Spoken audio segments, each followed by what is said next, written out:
still deciding about my hair. Should I keep my hair like this or should I have this band on? I don't know. What do you think?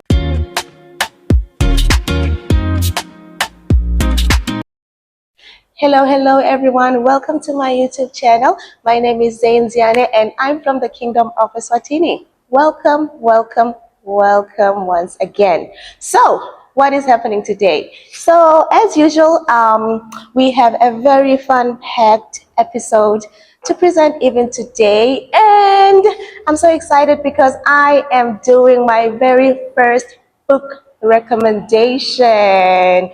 Pa, pa, pa, pa. We all know that the world of ESL is big on fun, engaging games in the classroom. They want games that are like practical and are going to get the kids standing up and are going to make the whole class come alive. But it's not always easy. It's not always easy to think of these games from scratch. So that's why today I have this amazing book recommendation that has about 100. Yes, you heard me right. 100 games. What? Where have you been? Oh, my life. Oh, my life. Where have you been? Oh, my life. Where have you been? Oh, my life. This book has about 100 games that you can build on. You can take the books, why did I just say that? Books. Excuse me. You can take the games exactly as they are from the book, or you can change them up, you can spice them up, you can revamp some of the games, you can alter the games to suit your teaching style or the levels in your class. Furthermore, what I love about this book is that it suits all levels. It has games that you can apply from the lower levels, middle levels, up to the higher levels. So I've sampled some of the games and have used them for the lower grades as well as the higher grades, that is grade 5 and 6. And I can honestly say that all the grades really enjoy the games, especially if you put your own personal touch that is in line with the teaching style that the students are used to. So yeah, it's just a book that, you know, transcends across all the levels. It is book reveal time. Pa, pa, pa, pa. So it is time for me to officially show you the book. So I need a drum roll. Yay! So this is the name of the book. Here it is. It's called Top 100 Fun Games. Did you get that? 100 fun games. So this means when you buy this book, you no longer have to think of games from scratch. You can just take the games from this book and personalize them, spice them up to suit your teaching style. Woohoo! This is the book that I am talking about, the book that I am raving about. It is called Top 100 Fun Games by Yehu Zapei. Oh no, I know I'm butchering the pronunciation of the author. My apologies, but this is the book. If you're able to, please request it from your directors or your school or your coordinator. Get this book for you and try out some of these amazing games.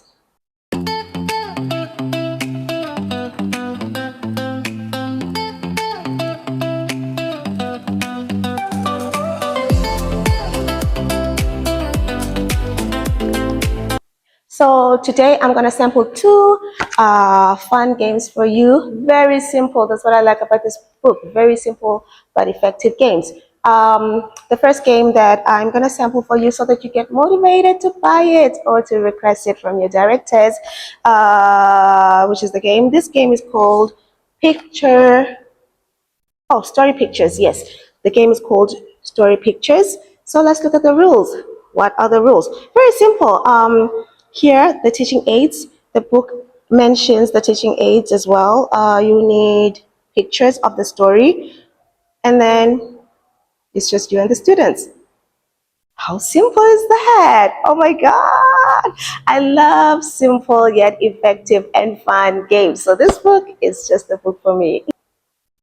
So you just need the pictures of the story, and then you have to read the story to the students. They have to listen carefully and then choose the correct picture. So you have maybe a 4-part story, and then you jumble the pictures up, and then you read the story. The students have to listen and pick the correct picture based on what they hear. I revamped it a little bit. So here it says paste the pictures on the whiteboard, pictures of the story. But I didn't do that. I didn't use the actual pictures. I didn't print out flashcards. What I did is I put the pictures on the PPT. So the students just look at the PPT and then choose from the PPT. Let me show you.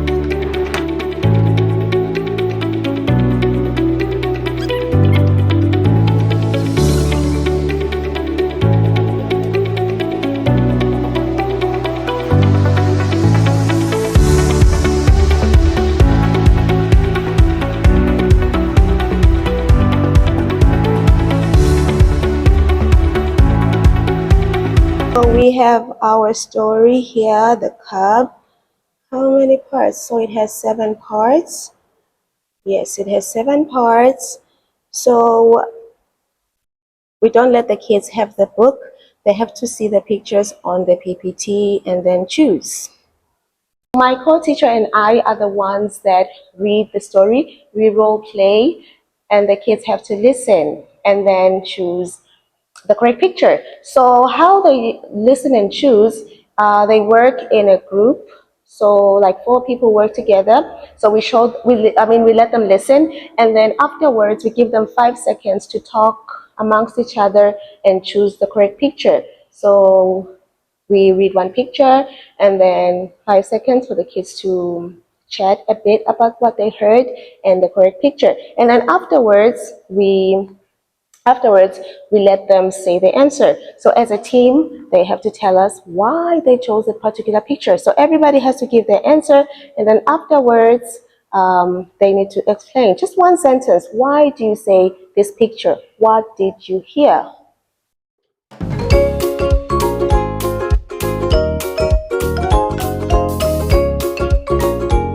The first thing you explain, of course, are the rules. Okay, so today we're doing a new activity. Yeah, it's a group activity, story, pictures, what to do. So let's look at the rules. Rule number 1, look at the pictures. Number 2, listen to the story. So the teachers are going to read the story and you have to listen.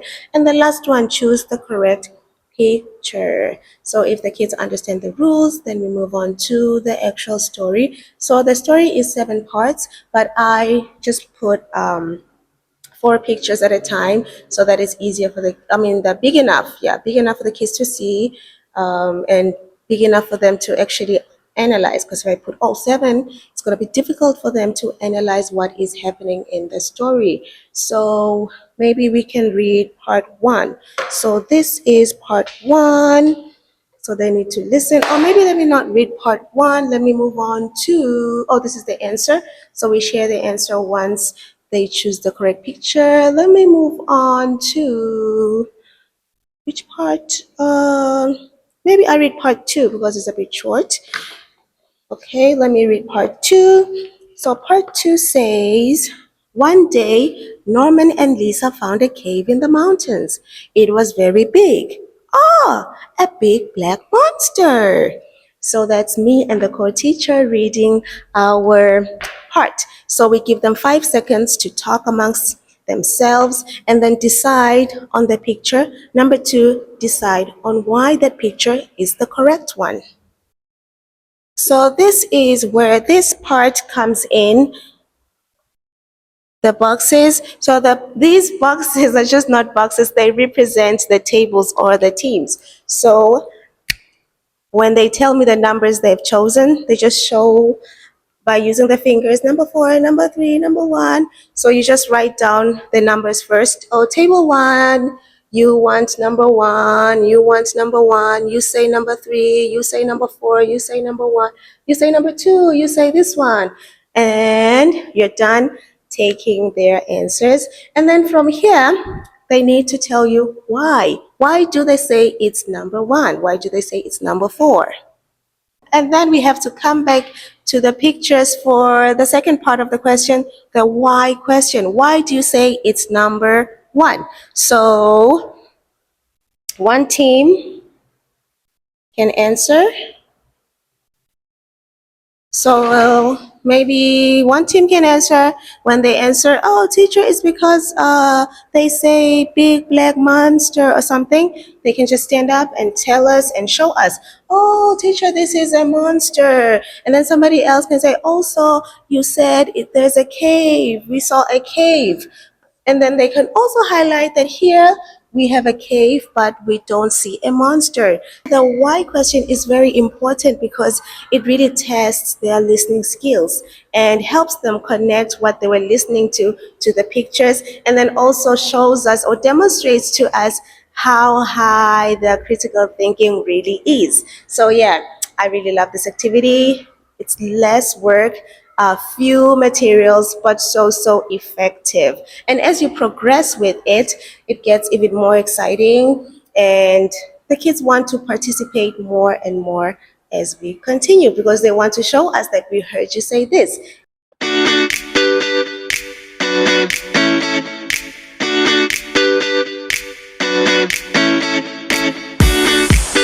In my next video, I'm gonna sample another interesting game that I have done from this book. It is amazing, I promise you.